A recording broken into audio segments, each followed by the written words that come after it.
I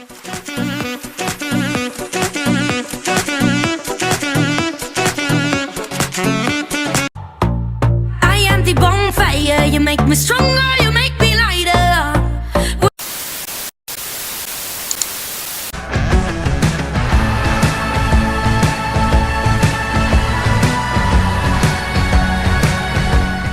Turning the Page is an intermission group for freshman class that talks about children's literacy, and we explore topics like lack of representation or the word gap and things along those lines.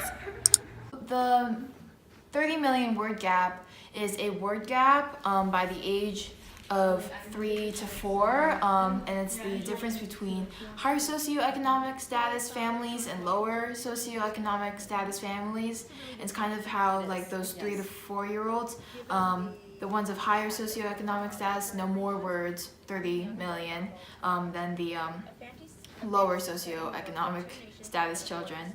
And so this kind of tells us, it shows us that later on in life, when students are not doing so well in, I guess, maybe humanities such as literature and like writing, when there's a difference in grades, it might not just because they're not working as hard, but it could be because earlier on in life they already have this gap, and then it just grows as you get older.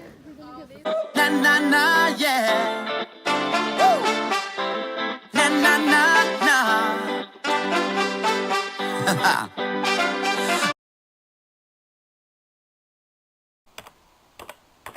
Well, when we were reading children's books, we noticed that there was a severe lack of representation in strong female characters, people of color, and the LGBTQ community.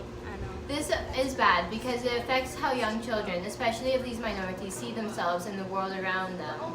For example, if they're reading a bunch of books that only focus on Caucasian characters, that's all they know, and they don't grow up understanding how amazing and diverse our world really is. With Turning the Page, we started out by researching the 30 million word gap, which explains how in families of higher socioeconomic status, the children accumulate more words learned by the age of 4, as opposed to children in families of lower socioeconomic status learning less words. And we kind of focused on how that affects how children learn to read. And then next we focused on children's books, and we interviewed people like CC Lindstrup, who runs an organization that provides reading guides to help parents read to their children.